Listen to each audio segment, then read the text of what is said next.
Okay, real fast. Most important verse in the Gospel of Mark. Mark 1:1. Verse, because verse tells us what? Who Jesus is, what Mark is writing, talking about Jesus, who he is, and Jesus is who? Christ, Son of God. And we've been talking about establishing Jesus as The Christ. Christ. Something was in that omelet I didn't know. Okay, so we've been talking about who Jesus is as the Christ. And as we've been looking, what are some characteristics? If you say, we are going to define Jesus, what does it mean for Mark to say Jesus is the Christ? It means Jesus Is authority. Is authority. Yeah, has authority. Thank you very much. And we can see that in Mark. Ed? When can we see that in Mark? When did we see that in Mark? I don't know when he does. Oh, no. I was expecting immediately. Yes, very good. I was looking at you kind of funny. Yes, we've got to be on this. Wait until somebody gets a signed circumcision. We'll really be cooking. So we know that Jesus has authority, and he's shown it in a lot of ways. Stilling storms, healing folks, feeding, with a lot of stuff. Walking on water, casting out demons. Okay, well, Jesus has authority. We also have established, because Mark is a good storyteller. He's a good writer, in terms of his structure. But he's not a slouch. So he's established, so he tells us what. He's given us a structure right at the first verse. He's also presented characters. And he does it right at first. By the time we end the first chapter, man, we got all the characters we're going to see in the Gospel of major characters in the Gospel of Mark. Who are the major players? Who is the big guy? Jesus. Okay. We don't want to ever neglect Jesus. Jesus is the protagonist. He is the hero of the piece. Okay? So we got Jesus here as the sort of the ultimate protagonist. Who else? And so we got Jesus here. Who is on the other end? Pharisees. Okay, we got Pharisees and scribes. Now, Pharisees and scribes, there'll be others that'll be drawn to the Pharisees and scribes. Even now, we've got the Herodians we haven't really had chief priests yet. We're going to see them later. But, but we have scribes and Pharisees, boom. So we got Jesus here, scribes and Pharisees. And then we have some others that are in there. And who else do we have as players in this little drama? Apostles. Okay, we got crowds. We got the crowds. And where on this continuum, where we got Jesus at one end and the scribes and Pharisees on the other, where do we find the crowds? The middle. Okay, they are in this nebulous middle. And, they're kind of odd because we don't know where they stand yet. We know that they're always There. They're always in the background. They're eating the food. They're watching the healings. So they're listening to the lessons. But they don't understand them because remember, who understands the lessons? Yeah. Only Jesus really. Well, only Jesus, and then every now and then he'll pull the disciples and say, "Now let me explain to you what I was getting at." But the people who hear it, they're going, "Huh?" But that's okay because he's giving them free lunch, so it's worth it. It's worth it. It's kind of like school today. Yeah, kind of like my omelet this morning. But anyway, so we got these crowds, and they're there. And I think, yeah. How do you see the crowd as level of understanding of the law? That's a great question. At this point, well, first, and this is the crowd in Mark seems to be no more knowledgeable than anyone else in Mark. So I'm not sure I think the crowd has a knowledge of it, but the thing, and I feel like I'm having a hard time articulating this. Mark's audience doesn't seem to know the law very well. Doesn't seem to know the Old Testament very well. Meaning the crowd or Mark's audience, Mark's church, the people he's writing to. They don't seem to know the Old Testament very well. And we're going to see an example of that in what we're looking at today. But what Mark will do, and Matthew does the same thing, which tells me Matthew's church doesn't understand the Old Testament very well. They will tend to define words. When you hit a Hebrew word, the evangelist defines it. Will say, this means blah, which would tell me that the audience doesn't understand Hebrew. Because if you understood Hebrew, knowing how valuable the space is that you're writing, you wouldn't take that space to say, this is what the Hebrew word means. You just assume your audience knew it. Matthew with allusions to the Old Testament. One of the things when you read the Gospel of Matthew, he does this all the time. Jesus did this to fulfill prophecy over and over. And a lot of people read that and say, oh, well, he must be writing to Jews. People who knew the Old Testament. Well, he's writing to Jews, yes, but not Jews that know the Old Testament. Because if you're writing to a Jew that knows the Old Testament, you don't need to say, well, you remember, this was a prophecy, because they'd already know it. On the other hand, when you read Luke, and people say, oh, Luke was written to a Gentile audience. Baloney. Luke wasn't written to a Gentile. He was written to a very sophisticated Jewish audience. Because in Luke, there are just as many examples of Jesus fulfilling prophecy. The thing is, Luke doesn't say, now this fulfills prophecy, because I think his audience already knows it. His audience was sophisticated and knowledgeable enough that he doesn't need to say, now this fulfills. It'd be like if I were talking to you as an outsider. If something having to do with Sligo or Clarion County or something, and, I could mention a name. I encounter this all the time. Somebody will say Joe Smith. And everybody in the room says, oh yeah, I remember Joe. How's he doing? I went to high school with his brother. And I'm sitting there, I don't know him from Adam. But y'all don't know. Now, you don't need then to define, where he was born, how many kids he had, where he was raised. You don't need to do that because you know him. I need to know, give me a little bit of background. Does he have a family? Because I don't know anything. You'd have to tell me that for me to understand Joe Smith. I don't need to tell you that to understand who he is because you already know him. That's what we see, the difference between Matthew and Luke. Matthew, he needs to tell his audience, it's in here. It's in the Old Testament. Trust me, here it is. Luke's audience already knows, so he doesn't need to do it. They already pick it up. And that tells me that the awareness of the audience is different. Now, that's a long way to answer. As Mark presents the crowd. Go back to the crowd. Yes. What is their understanding? It's hard to say because they're not having to do that. They don't make the difference. The reason why I'm asking that is Daniel 9 prophecy tells them when the Messiah will appear. Right. 27 AD, he's going to appear. That's why they're going around saying, are you the Messiah, are you the Messiah, are you the Messiah? I was just wondering if the crowd had knowledge, that same knowledge that this is the time that the Messiah should be coming. Do the Pharisees teach in the synagogue or the temple and say, this is the year Christ, the Messiah should appear? The only way you'd know that is by looking within Mark itself. Unless you wanted to make an assumption that. In Mark, the crowds never mention the Messiah.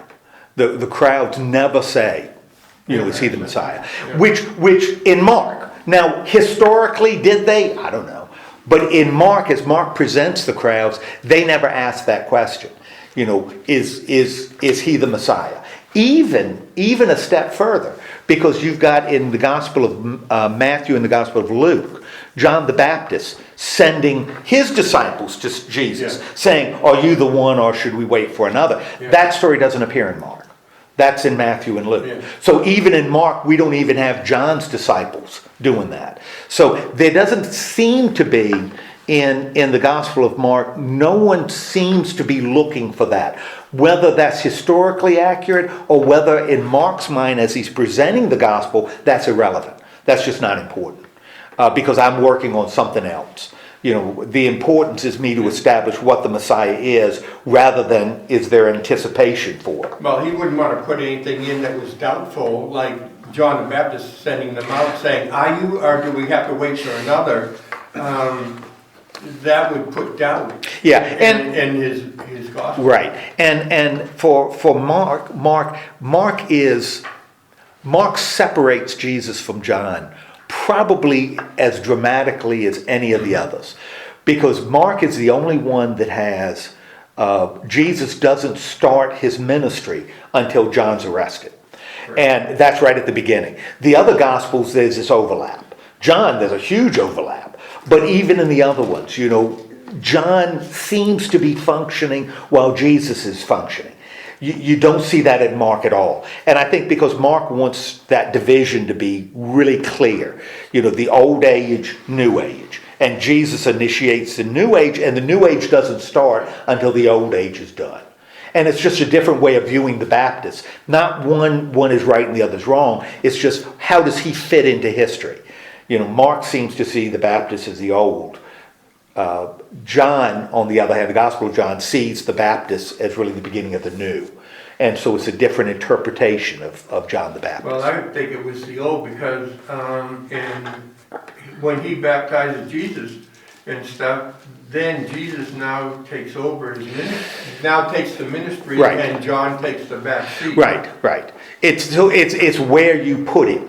And Luke is very complicated because they're cousins and they're running parallel. So Luke is working with something. So it's the way they view it. Okay, but that's a great question, how the crowds view him. Right now, according to Mark, the crowds are just there. They haven't really taken a stand except in little bitty things. And the little bitty things is when he heals somebody, they inevitably do the opposite of what Jesus tells them to do. They tell everybody. Yeah, they do the opposite. Jesus says don't tell, and they tell. And I think that's just bang. I mean, there must have been a group of church women. Man alive. Ladies, I am not with him. I'm thinking it must have been with church men.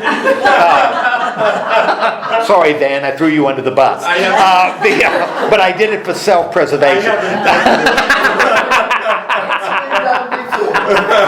All right. So anyway, we got the crowds in the middle, and then what's the other group? And then we've got individuals that play, and then we got the disciples and disciples / apostles. And it's for Mark, it's kind of the same. The group kind of blends in different places, and they are protagonists. They are with the protagonists. Now, right now, we would say, they're with him because they decided to follow. But they're not showing a lot of faith. When the storms come, they are afraid. And they think he's a ghost walking on water.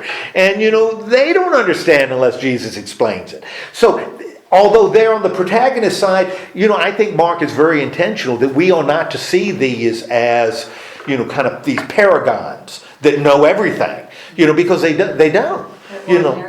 They're ordinary people. And even, maybe a step on the other side of ordinary. Because when we see it in the other guy, they seem to, at the stilling of when he's walking on the water, and what we saw last week, like in Matthew, they say, he's the Son of God. Whoa, Son of God.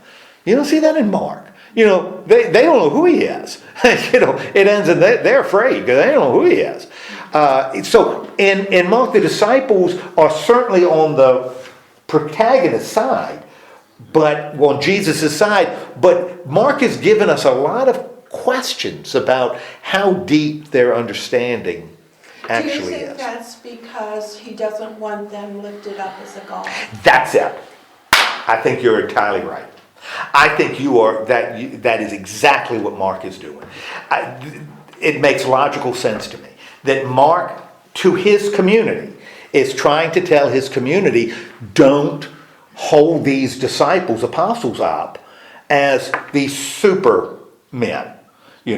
Don't look at them and say, gosh, if I could have only been with them, or if I could only hear what they've got to say, or where were they buried? Let me go to their tomb and say a prayer. He don't want them to do that, because in a way, as we'll see at the end in Mark's gospel, these guys that are in the story, they don't come out too good. It's what are you going to do about it later? Now, and I keep on doing this, and I hope, and it's kind of intentional. It is intentional. I wouldn't do it. That's not the way Luke wants us to view the apostles. Luke wants us to view the apostles as these, paragons. Peter doing miracles that Jesus couldn't do. His shadow is healing people. Luke wants us to see the apostles, who are the pillars of the church, as examples that we can follow later. So we look to them and follow their examples and show their faith, because they were strong. And then you have Paul saying, nah, nah, nah, Well, nah, then in his letters. But you don't have him saying it in Acts. Right. In Acts, he's not saying that. He did say it, but didn't write it. They didn't Yeah, write it down. well, see, it's, and I was talking to Tom about it too this morning. It's each of these writers are writing to audiences, and they all have, what they want their audience to take with them, and that's the way we view Scripture. Praise the Lord. Therefore, we can have studies and interpret it. It's just not a matter of memorizing it, because each one is working with something slightly different, and what we do is we try to figure out what they're saying to who they're saying it to, and take that meaning and apply it, rather than just taking the words themselves and applying them sometimes or not others, because we don't do it with all. So it's really interesting how the different evangelists want us to see the followers later. Okay, so we've got this. Now we've been talking then about Jesus, and it's almost been like and y'all can understand this illusion. My daughter wouldn't, but y'all will. It's like a broken record. Right? Because what does a broken record do? It comes back. It comes back. It skips. And my daughter would say, huh? So that's okay. It's like because he's doing the same thing, right? He is performing The same miracles. same miracles, showing the authority in the same way. It's just over and over and over again. And that must tell us that Mark wants us to really pick up on it. So when we're talking about the Christ, Do you the think Christ has so that authority. it's not just it could do it once, but it can't do it twice? Exactly. Well, you mentioned that, and it's just kind of hit me. Having two witnesses is a big deal in the Old Testament. And so the fact that he would do the same miracle twice in a different audience, with a different audience, that may be Mark. Yeah, that could very well be Mark saying, he really did it. It wasn't just once, he did it twice. And in fact, we're going to see a story that's eerily similar to another one we saw earlier with a different audience. In fact, a couple of stories that's a little bit different, but to a different audience. So we are at, where are we? 7:24. Oh, okay. 7:24. No, we're not at 8 Oh, yet. 7:24. Okay, good. Because I You've wanted been to loaded know. for this one. All I right. was sure you were going to do it last week, and I was going to be so upset Oh, that I well. missed it. Well, I'm sorry. No. I'm glad. I'm sorry you were upset. That's what I meant. Okay. At 24, at the beginning of this passage, where does Jesus go? He goes to the region of Tyre. Okay, Tyre. And Tyre was known for manufacturing chariot wheels. Oh. That's where we get the modern name. Tire? Oh, No. I just want you to leave thinking I'm smarter than I actually am. No, he's going to the region. It's just like you. That's why I got it right. Well, see, ads of yeah. He's used to it. All ads smell the same. All right, he's in the region of now. What makes Tyre though important? Why is that significant? It's not Jewish. It's not Jewish. He is now in Gentile territory. Okay. And it says this little interesting, he goes into houses, but he doesn't want anybody to know. I don't know what Mark is getting at there. Maybe he, doesn't want fame. He's out of Jewish area, doesn't want his fame to follow. I don't know. Clearly Matthew doesn't know, because when Matthew took this story and put it in his gospel, he left that out, that Jesus went into homes but didn't tell anybody. So Matthew didn't feel that was necessary to include. Mark did. I don't know why Mark wrote it. But what happens afterwards is kind of Kind of interesting, because people recognize him, right? And what happens? Now he's around Tyre. What happens to him? They must have already heard that he could heal. Must have, because Because the lady comes to him. okay. And asks When does she come? Immediately. Immediately. Thank you, Ed. Immediately she comes. The lady comes, and what's the lady's problem? Daughter's possessed. The daughter is possessed by an unclean spirit. And understand, they saw clean spirits, unclean spirits. That Holy Spirit, all that means is spirit that's been set aside. It's a set aside spirit. So this is a unclean spirit. Now, why does it become significant that she's got an unclean spirit? The daughter has an unclean spirit. because she wants Jesus to heal. Well, wants Jesus to heal. What else does it say about the woman? She was She was Greek. humbled. She was a Greek. Yes, right. Even more than that. Have you ever heard the expression, now I know I'm saying this and you have, like father, like son? Like father, like son? Like mother, like daughter? In the ancient world, if a daughter had an unclean spirit, So the mother did too. well, or the mother's somehow accountable. The parents are accountable. So if it's an unclean spirit, they don't live in a time when kids are on their own. There's something wrong with the mother. Something was influenced. Yes, exactly. Whether she was possessed or not, certainly she did not raise her daughter in the proper environment. That's why the daughter is carrying. Ancient people, we don't see it that way, even if we're into demons and stuff. Seldom would we say, well, your mother was a was that therefore the daughter's like, although we'd say it about other things.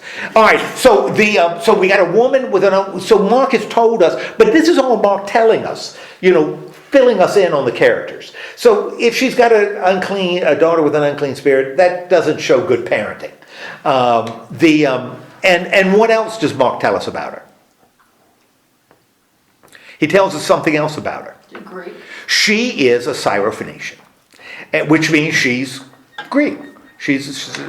That's what she is. She's a Syrophoenician. Now, really interesting, when Matthew takes the story, she's not a Syrophoenician. Matthew doesn't identify her as a Syrophoenician. You know how Matthew identifies her? She is a Canaanite. Now that's we don't worry about Matthew, that Matthew's doing his own thing. But Canaanite's a loaded theological term for Jews. Syrophoenician isn't, other than she's just a Gentile. She's just a Gentile. Now, what does the woman do? She Begs him. follows. Okay, she begs him. She's following, she's begging him. What does she want? Okay, wants him to cast out this unclean spirit. And no quote, Matthew has a little curse, given a little quote, but not in Mark. What can we say about this woman? Just based on what? She's a Gentile, what her approach to Jesus? She's humble. She's humble. What else is she? I thought she was determined. She's determined. She's humble, but she's also determined. Those aren't two, they're not at odds with one another. She's determined, she's persistent, she's gonna push, right? Yeah. Okay. And how does Jesus respond? Said, why would I help her? Because you're not Jewish. Okay. Well, he gives a parable, In a right? roundabout way. He gives a little parable, and that's what it is. What does he say to her? First, let the children eat all they want. Okay. You let the children eat all that they want because It's not right to take the children's food and give it to dogs. you don't take the children's food and give it to dogs. Because children didn't get much food. Yeah, that's right.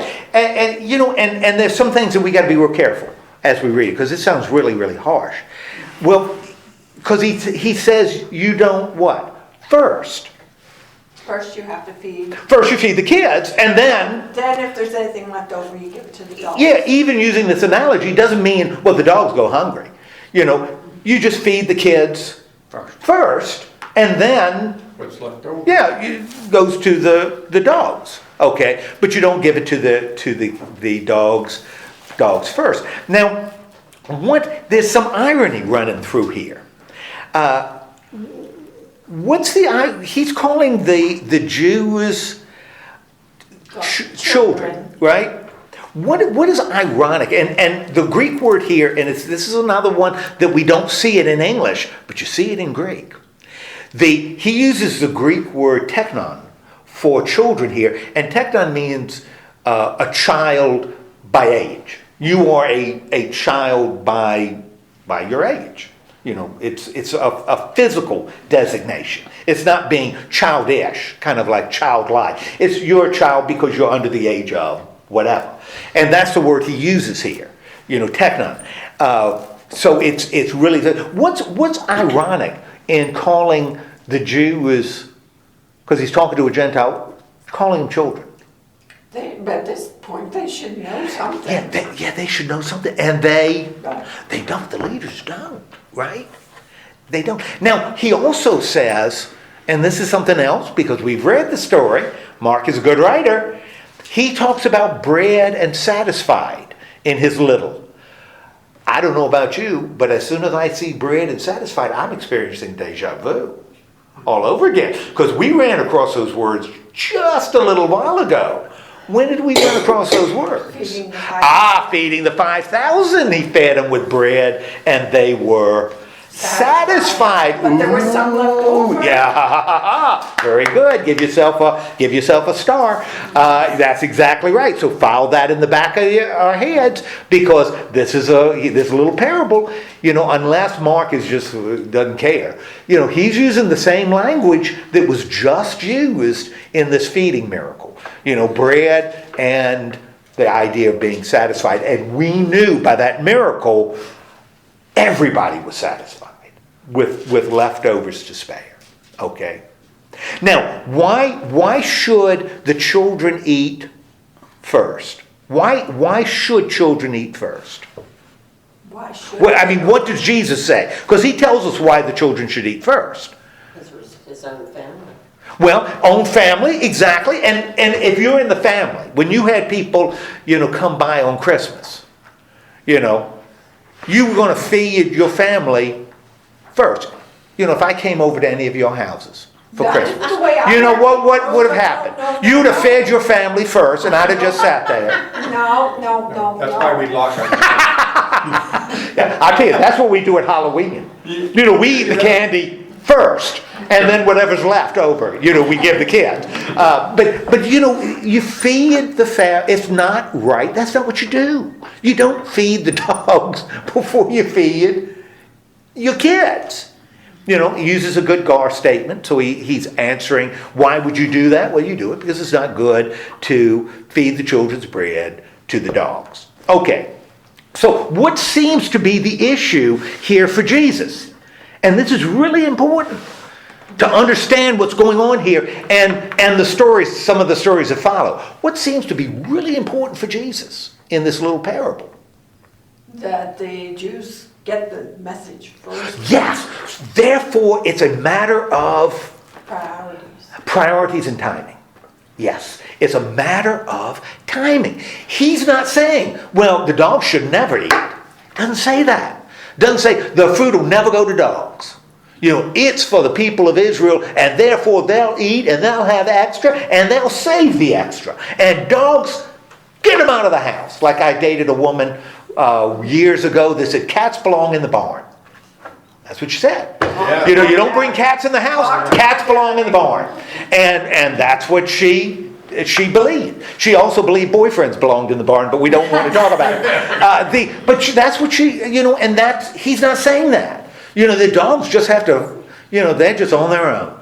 Because the food belongs to it's a matter of timing. You give the food to the kids first, and then you feed the dogs. We as modern people have to kind of understand that, because I know in my house, Coco's going to get fed way before me. Debbie would never say to Coco, find your own dinner. She'll forget. well, I don't want to burden you with it. Anyway, so it's a matter of timing. Now, and so we keep that in mind, that Jesus' issue is timing. It's not whether dogs deserve or whether they will ever be fed, it's the timing. And therefore, that conditions the woman's response. What does a woman say in response? The dogs get the crumbs that are on The children drop. Yes, get the crumbs that the children drop. Okay. Isn't Now, that humble? well, there's a couple of things going on here that I think Luke is dropping in. How does the woman Mark? I'm sorry, Mark. How does the woman address Jesus? My Lord. Lord. Now we've talked about that, alluded to that a little bit before. Lord is a big deal, in first century Jewish context, because those 4 letters that mean the name of God, a Jew would never say those 4 letters out loud. Can't even say them. There's no vowels in them. Yeah. It's just consonants. So you can't say it. It's written so you cannot pronounce it. When the Jews hit those 4 letters, they would say the word Adonai. Mm-hmm. Adonai. And in Hebrew, Adonai means Lord. And when the Greeks translated the Old Testament, when they hit those 4 letters that were the name for God, they would translate, because you can't translate those 4 letters. It's not translatable. They would write Kyrios, which is in Greek means Lord. It means a lot of things. I mean, it could be the Lord of the castle. It could be, here it's the name for God. Would translate Lord. And in fact, when you look at your in some of the translations of like the Psalms, and you see the name, if you've ever noticed, sometimes Lord is all caps. That's when it's the 4 letters, name for God. And they have translated it like the Greeks would have translated, or the Jews reading it out loud. That's when that's the name for God. That's the name for God. When it's Lord in the lowercase O-U-O-R-D, then it's just Kyrios in general. King is called Lord. But if it's all caps, that's the name for God. That's the name for God. So the Greek-speaking Jews would have associated the word Kyrios for God, God's name. Now, I don't think she's saying he's God. But Mark is dropping this in. He has authority. He can do it. And she's aware. This is closer to faith. She's not there yet because she can't yet. Yeah. But she's closer to any kind of faith than anybody we've seen. Nobody else has called Jesus Lord in Mark before her.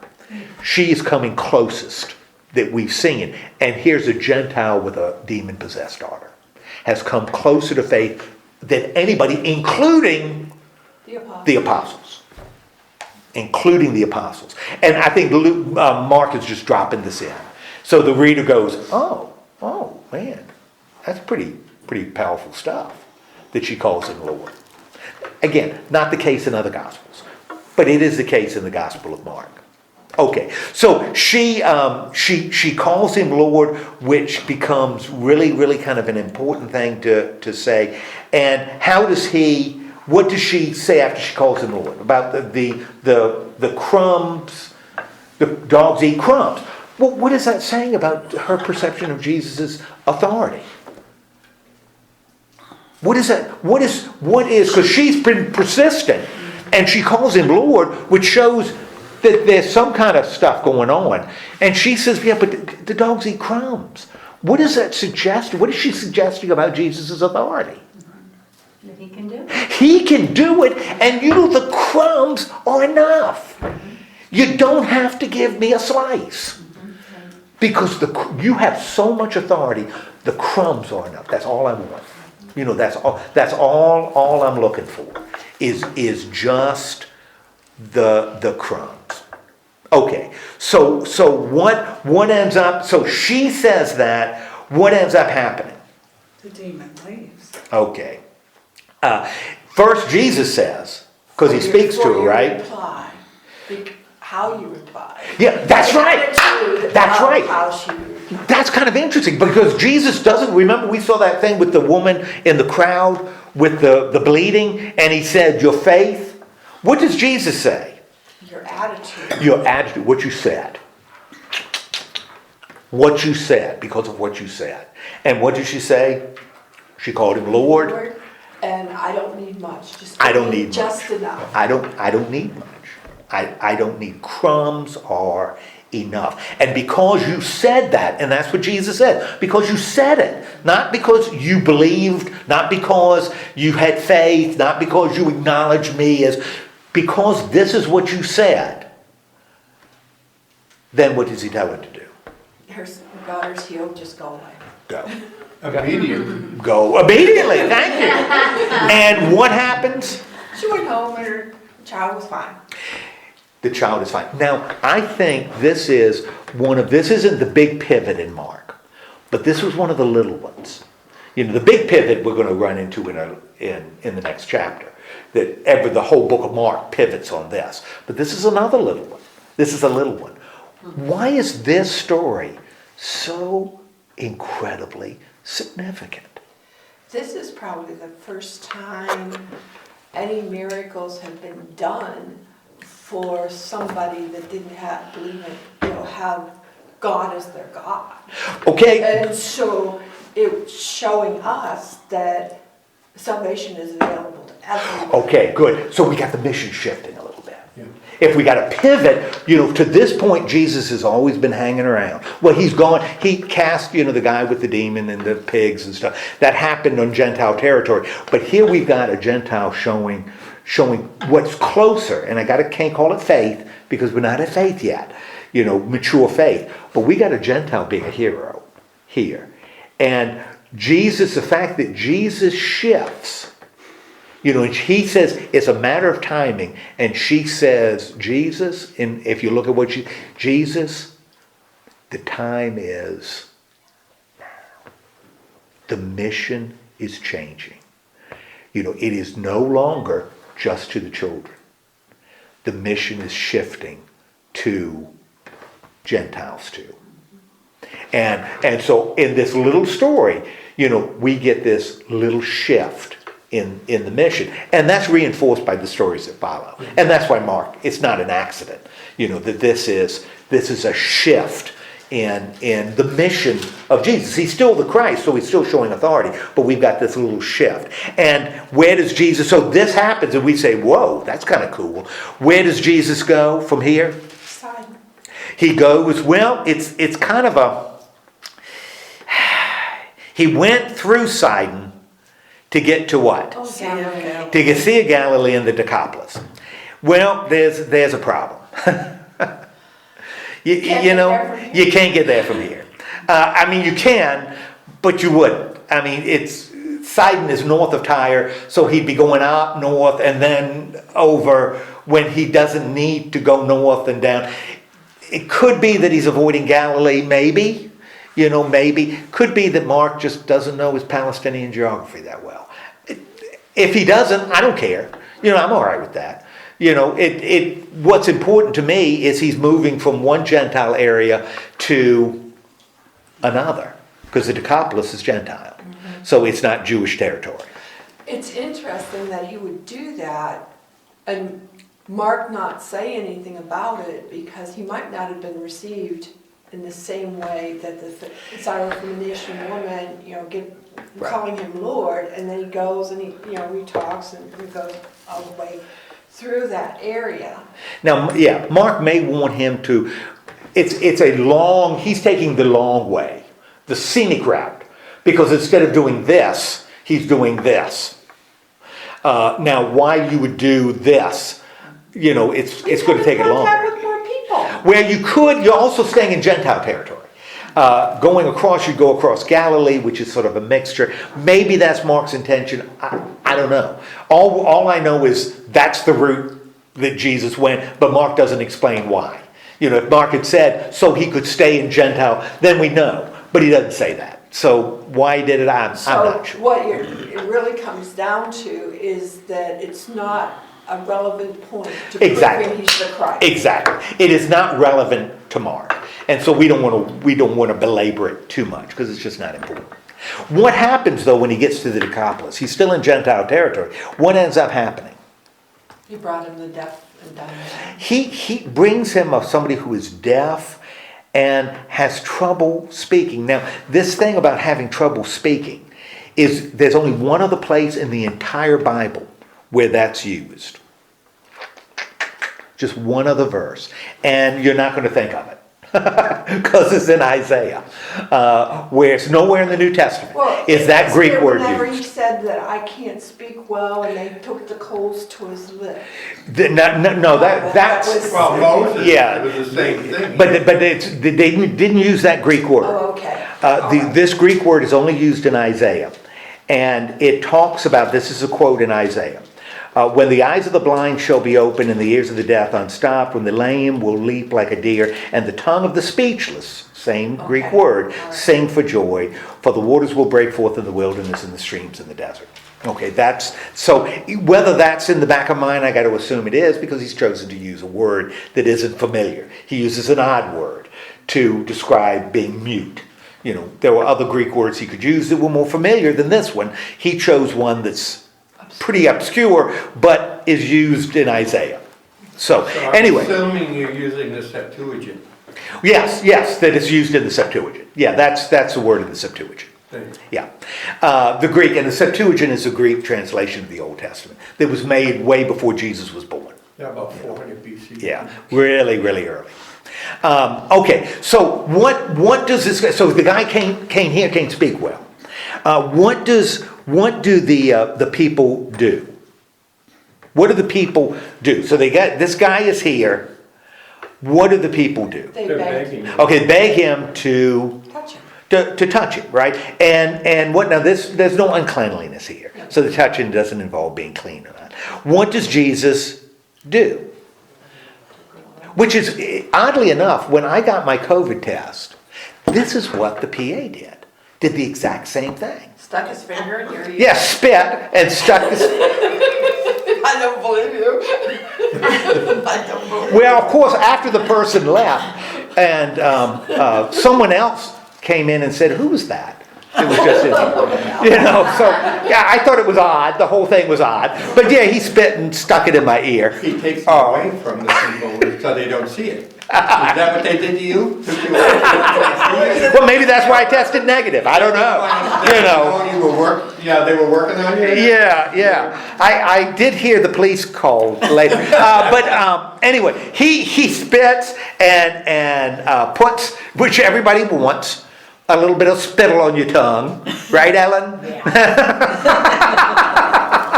Stand in a line, stick out your tongue. Yeah, let me see if I can hawk off something. Okay, and what does Jesus do? Dear. He looks up to heaven and he says a Hebrew word that clearly Mark's audience doesn't understand, because Mark has to define it. Has to explain what the word means and be opened and this is in Gentile territory, right? This guy's a Gentile. Whoa, this is 2 in a row. Mm-hmm. We got this woman, wow, who the demon was cast out, who's a Gentile. Now we got this guy who's being healed, who is a Gentile. Whoa, wow. 2 Gentiles. Maybe the times they are, as Bob Dylan would say, changing. So the maybe times are changing. And what happens? Immediately, thank you, Ed. His hearing is restored and his tongue is really. So he can speak. He can articulate. Ooh, good. I'm from Boston. I'm from the South. We kind of slur some of that articulation. Okay, but he can speak, which is kind of interesting that he's restoring his speech, because speech is going to be important later, not during Jesus' life, but later when the church is functioning. So it's interesting that he would be able to form the words not having heard them. Yes. So historically, medically, sociologically. Does it make sense? No, it doesn't. It's an But impossibility because you're right. how do you But- know what sounds to make for the words that you yeah, but if you're doing what? Establishing Jesus's what? Authority, it does make sense. You know, if the focus is on the authority Jesus has, man, that makes sense. We know this is He true did. because the next thing he had to tell him was, don't tell anybody. Don't tell anybody. That's If he right. still couldn't talk, he That's couldn't right. tell anybody. You know, and that's kind of makes it ironic because he's just restored his speech, Yeah. and now he's saying, don't use it. You know, No, he's saying, don't tell what I did. that's right. Because nobody wants to have spit on them. He made Yeah, that's Yeah, he spit on me and stuff, and now I'm better. well, it could have been they just swapped gum. You know, I don't know. Oh, come on, we've all dated before. Yeah, but this is God and God, that's yuck. I'm not going there. Yeah. That's it. But so he says, don't tell anybody. Now, I think this is kind of interesting too, because he says, don't tell anybody, and what do? The Tell more everybody. I They say, tell the more They tell everybody. Now, Is that psychology? I don't think so. I think it could be. You tell them, but don't tell anybody, you know they're gonna go tell people? I'll tell you something. If Jesus Christ was sitting here, and I knew he was Jesus Christ, and he said, Ed, don't tell anybody. You know what I would do? You'd tell the world. Heck no! If Jesus said don't tell anybody, I wouldn't tell a soul. This is Jesus standing here. He's got light shooting out of his head. I am not going to be telling folks. You know, if I know that God says, I don't want you to tell anybody, and I say, well, I'm going to tell people anyway, that shows a lack, to me, that would show a lack of respect or recognition of God. I think what he's saying here, and this is again very subtle, you know, I think, is Luke is saying, you know, the mission has changed. And now it includes Gentiles too. But you know the Gentiles, don't think they're getting it. They're blabbers. Because they're not getting it either. You know, they're part of the mission, but they don't have a greater understanding than the Jews. Because the Jewish crowds told people, the Gentile crowds tell people. You know, the mission is to them, but they don't have, so Jews don't feel bad that the Gentiles are sharper than you because they aren't. But if you keep it on a physical level, that this man can heal without going the step where his authority Right. is, you're going to blab it so that other people can have the physical benefit. Right. Oh, yes. They're not saying, I don't think they're saying, oh, he's Son of God. Or, oh, he represents God. I think they're saying, this guy can heal. You know, so you got vision problems, you got cataracts, that's the guy. You know, don't mind if he spits in your eye. You know, but if you got cataracts, go see him because he'll take care of them. I think that's, and remember when it happened with the Jews, way early in the story, it prevented Jesus from actually doing what he said, I need to do. And because this Jewish guy wouldn't do what he was told, he was inhibited from doing it. That prevents him from doing more Christ things. Exactly. He can't be with Christ. And we're going to find out later, it really leads people to view Jesus in a way that's Physically. only one-sided.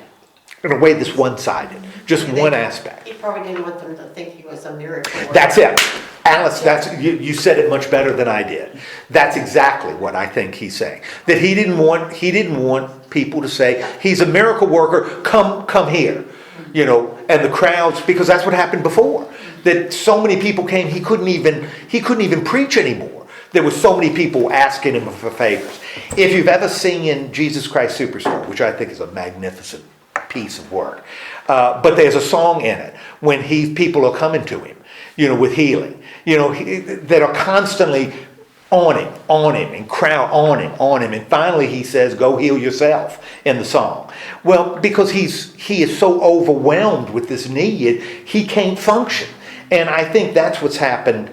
That's why one is only half the story, and the other is he's got to be able to move, and if the crowds are on him, he can't move. You know, that's why celebrities wear dark glasses. That's why when I go to Clarion, I always wear dark glasses. because I don't want people to recognize me. Yeah, and a big hat, because I'm afraid I'd be swamped. A hoodie, Yeah.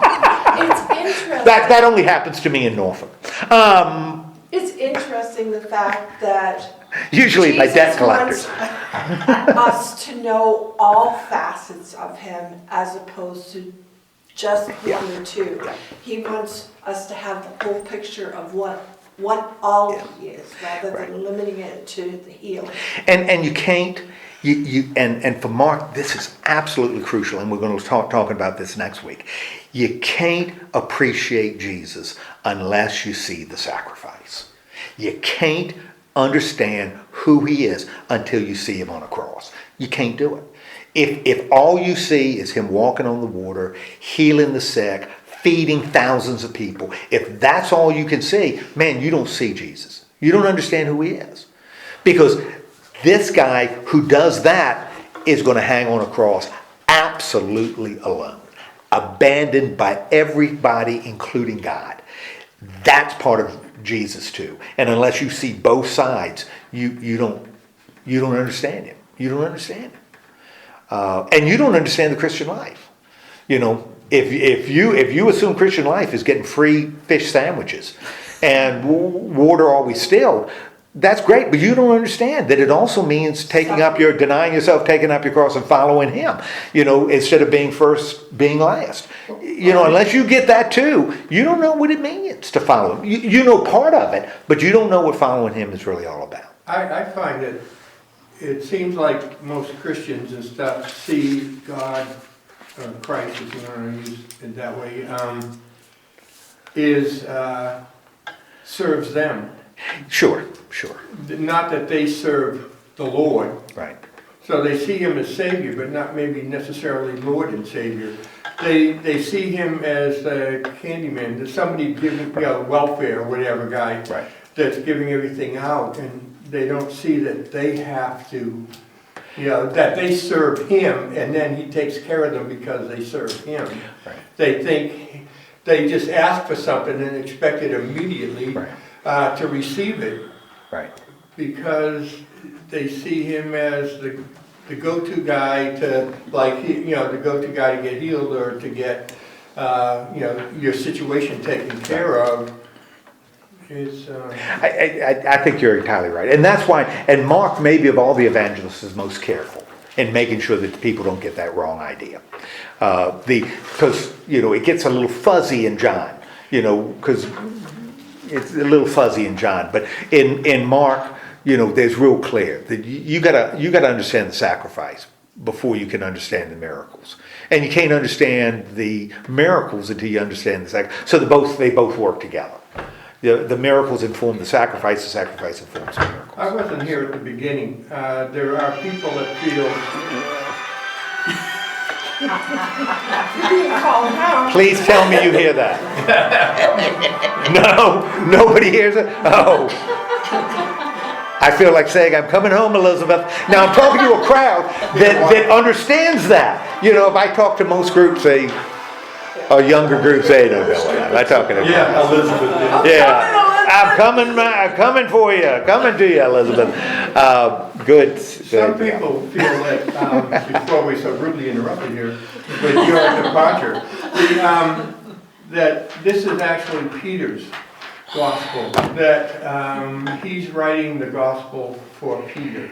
That's what some have suggested. The reason I would pull back on it, for me personally, would pull back is, Lord have mercy, I'm coming, wait! That same one that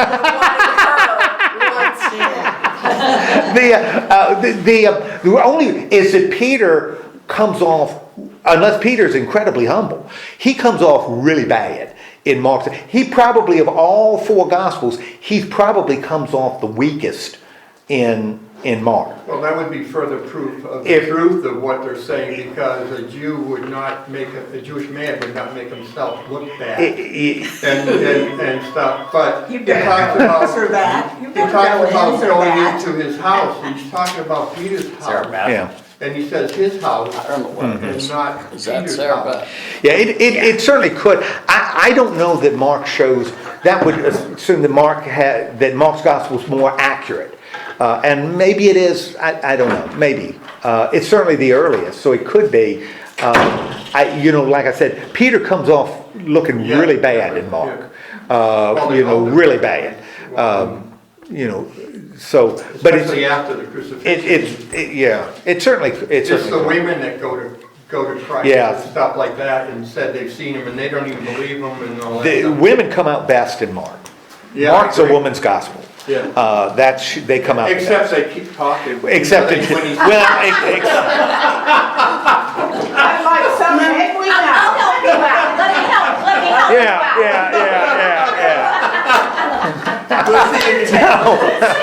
Okay, now let's get to the good stuff. Is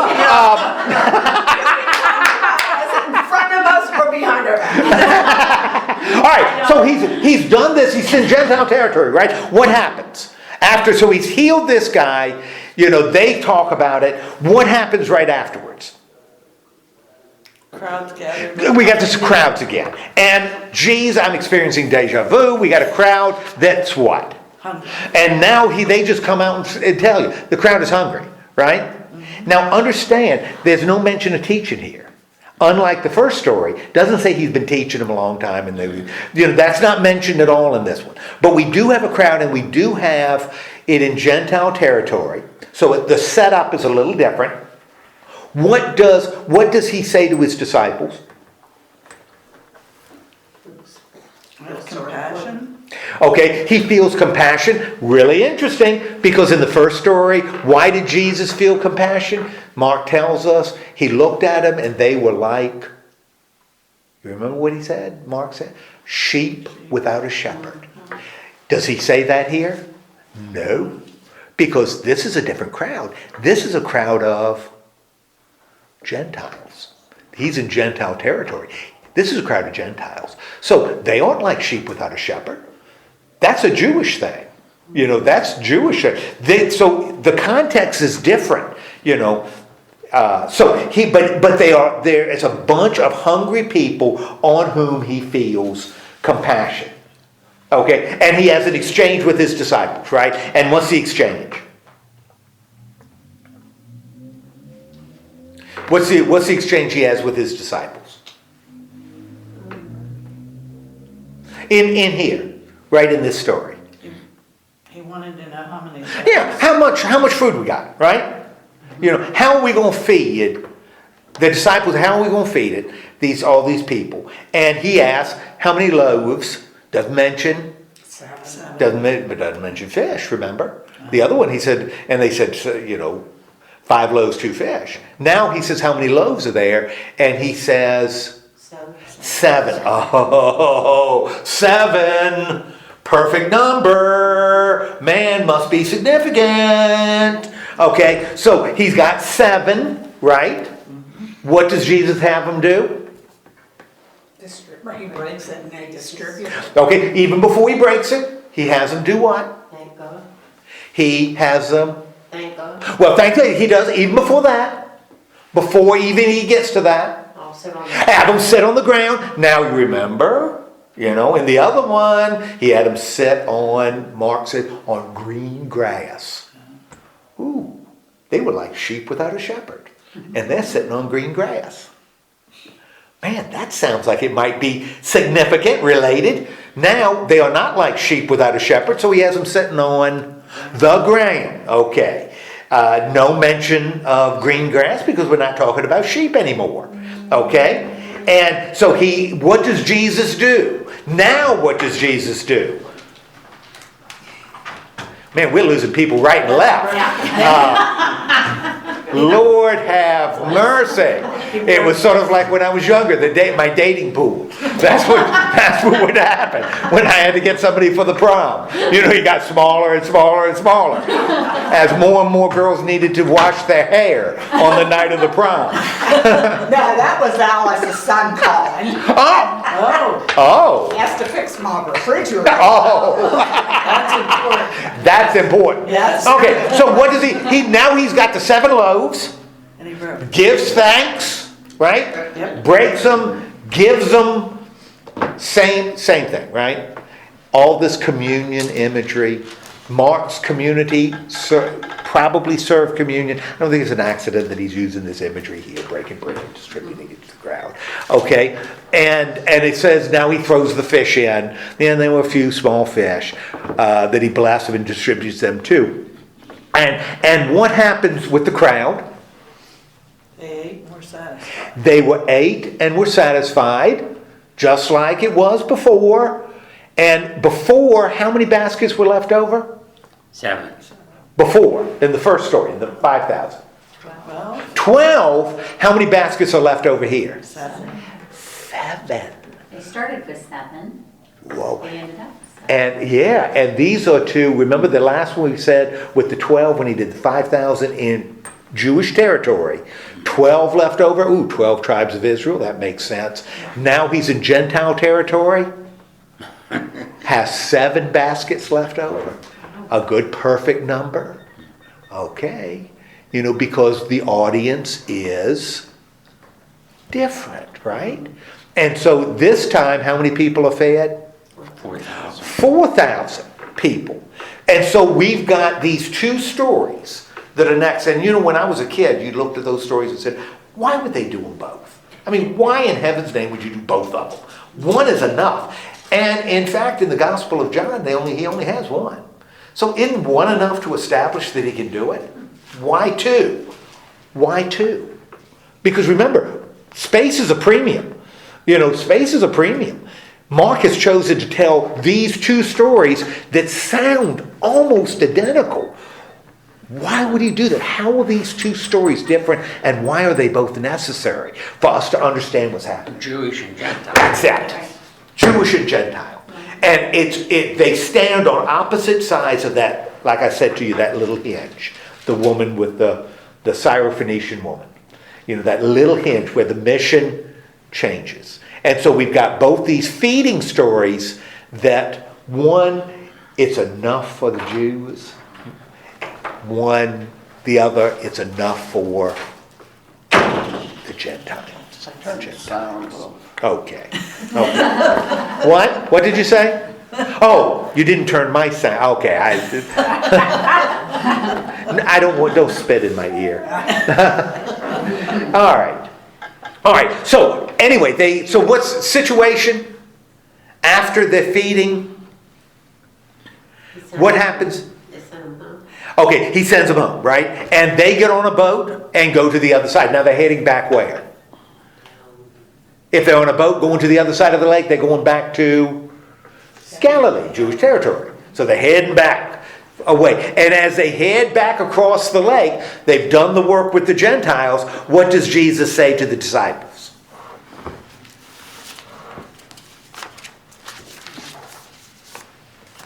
What does he say as he's heading back across the lake to the Jews?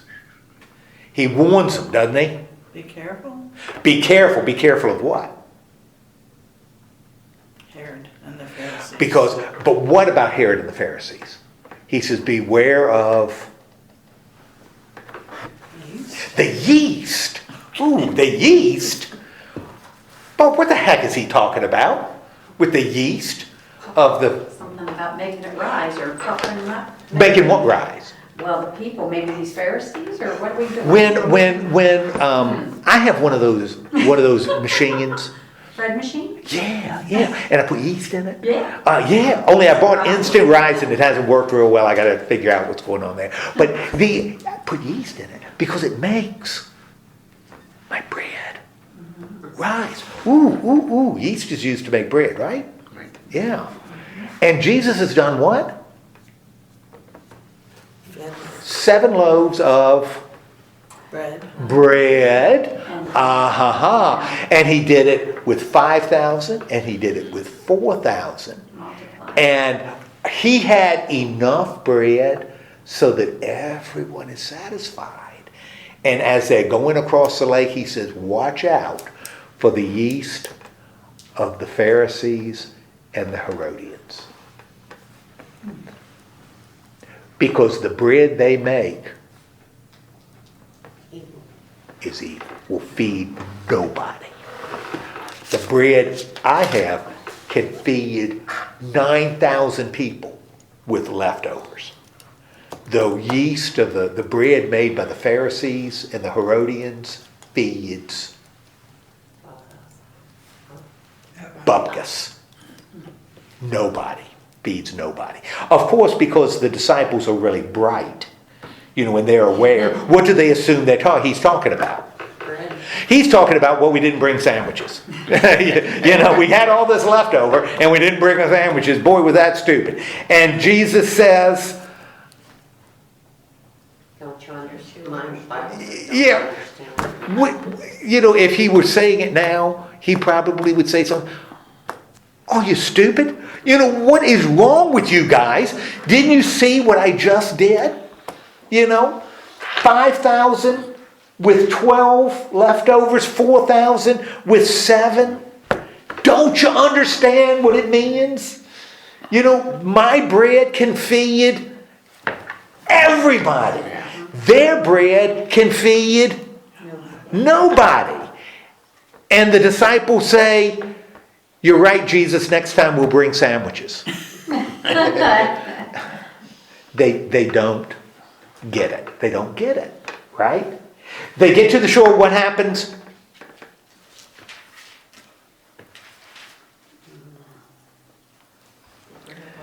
Blind man, what happens to the blind man?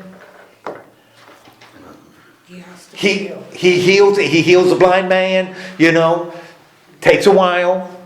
People look like trees walking, but blind man, is healed. Kind of interesting, right before this big thing in Caesarea Philippi, he was somebody who's blind, because what we're going to be talking about at Caesarea Philippi is your ability to see who he is, right? Who Jesus is. So he heals this guy named blind, who's born blind. Excuse me. Now he's at Caesarea Philippi, right? Capital of Herod Antipas, or built by Herod Philip. So on the road to Caesarea Philippi. And on the way, he asks his disciples, this is the hinge of Mark. What does he ask his disciples? Who do people say I am? Now, we have already kind of been there, right? Because when did we hear that question, that similar question before? Or at least we heard the response before. When did we hear the response? Verse 1. Well, we remember when Herod had John the Baptist, and people were saying things about Jesus. Who is Jesus? Well, he's one of the prophets, and he's John reincarnated. So he asks, about the identity. Who do people say that I am? Right? And the disciples respond. John the Baptist. Elijah. Why would they assume Elijah? Because of the prophecy. Because of the prophecy. And the big thing is Elijah didn't die. And the Jews expected Elijah to come back before the end of the world, before Judgment Day. Since Elijah never died, he would return, Elijah would show up, bang, we'd have Judgment Day, general resurrection of the dead, kingdom of God. And everything would be different. And so Elijah, we assume you are the one that's going to usher in the end of the world. And some people say that, but some people say you are another one of the prophets, right? Okay, this is what the people are saying, right? Now this isn't the crowds, because he uses the word laos here, which is translated people. It's not aklos, which is translated crowd. So, I think Mark is intentionally separating the group. This isn't the perception of the crowd. This is the people, okay? And then what does Jesus say? Says it again. Who do you say I am? Who do you say that I am? Now, again, one of the things I was talking to Tom about it was something else. I said, we Southerners have an advantage over y'all Yankees. Y'all, when you look at second person, when you're above the Mason-Dixon line, second person singular is what? Above the Mason-Dixon line. Second person singular is you. Second person plural is You. you. So if I'm talking to you or I'm talking to you, it's the same word, right? Yes.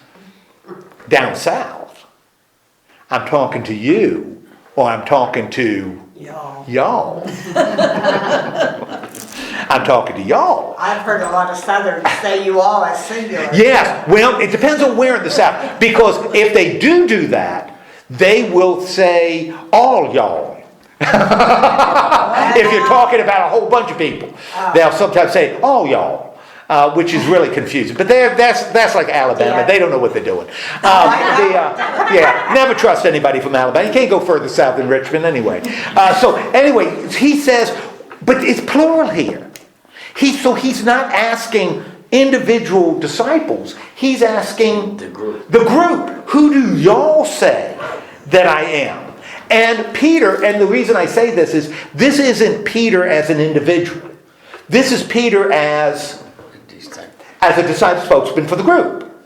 Peter steps forward and is saying what they are saying. Because Jesus isn't asking, Peter, who do you say that I am? He's saying, who do y'all say that I am? And Peter steps forward and he says, you are singular. You are the Christ. In Matthew, same story, Peter says, you are the Son of God. In Luke, he says, you are the Christ of God. But in Mark, he says, you are the Christ.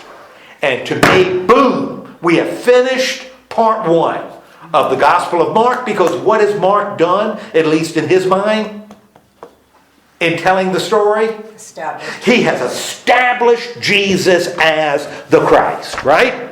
And we know Jesus is the Christ because Jesus is the one who has authority, and he shows it Immediately. Thank you very much. And after Peter says that, then it's kind of amazing, because Jesus says to him what? And is Peter right when he says, you are the Christ? Yes. Yeah, he's right. We know he's right because Mark told us in verse 1 of chapter 1 that Jesus was the Christ. So when Peter says you are the Christ, we're saying, duh, it took you long enough to find that out. 8 chapters, but you got it. Okay? Then he tells them what? Don't tell him. Don't tell him. Now that's interesting. Because why wouldn't he say, man, you're right. You're right.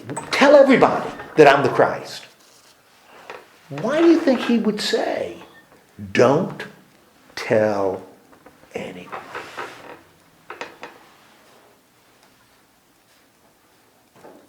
No, my Bible says, not that I'm so smart, it's my Bible. It says, why did Jesus warn his disciples not to tell anyone? Jesus knew they needed more instructions about the work he would accomplish. And what instruction is he going to give them? What's he going to start telling them? About his death. What it means to say Jesus is, what it means to say Jesus is the Christ? It means we're talking about somebody who has authority, can do miracles, feed thousands of people with enough left over. That's what it means to say he's the Christ. Now, I'm going to start telling you what it means to say Jesus is what? The Son of God. The Son of God. And saying Jesus is the Son of God involves miracles some, but it involves a lot of suffering and ultimately leads to a cross. And that's, Jesus is both. And if you only see him as the Christ, you don't know who he is. You don't know who he is.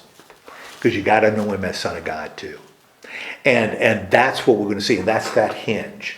Mark structurally he's finished part 1. If this were a play, we'd be at intermission now. We'd be dismissed for intermission. Because he's done what he set out to accomplish. Now he's got to do the second part. And he will. And the 2 parts are almost the same length, which is kind of interesting. Not an accident, that Mark balances his gospel. And in fact, we'll start in the same way. We'll see that next week. The two will start in remarkably similar ways. which structurally I think is really cool, and will end when the centurion says, "You are the Christ," and he sees how Jesus dies. Okay, done with part 1. Woo, woo, woo. Any questions? Well, again, thank you so much. Let's have a word of prayer, and then y'all can do Fly it. the coop. Fly the coop. Yeah. Just don't spit on anybody. Don't spit on any tongues. Although if you're consenting adults, you can do whatever you want. Let's have a word of prayer. Lord God, thank you so much for giving us this time together. Help us to remember that you are the Christ, that you have great authority, that you can still storms, that you can heal the sick, that you can cast out demons, that you provide enough so that everyone can be satisfied with more to boot. Remind us of that's part of who you are. But part of who you are, help us to be open as we see this second dimension of who you are as our Lord and Savior. Open us to that. In the name of Christ we pray. Amen. Next week we're going to look at 8:31, so we'll pick up in chapter 8 right here, and we'll take it through 9:29. So we're going to do Transfiguration, which is kind of a cool little story.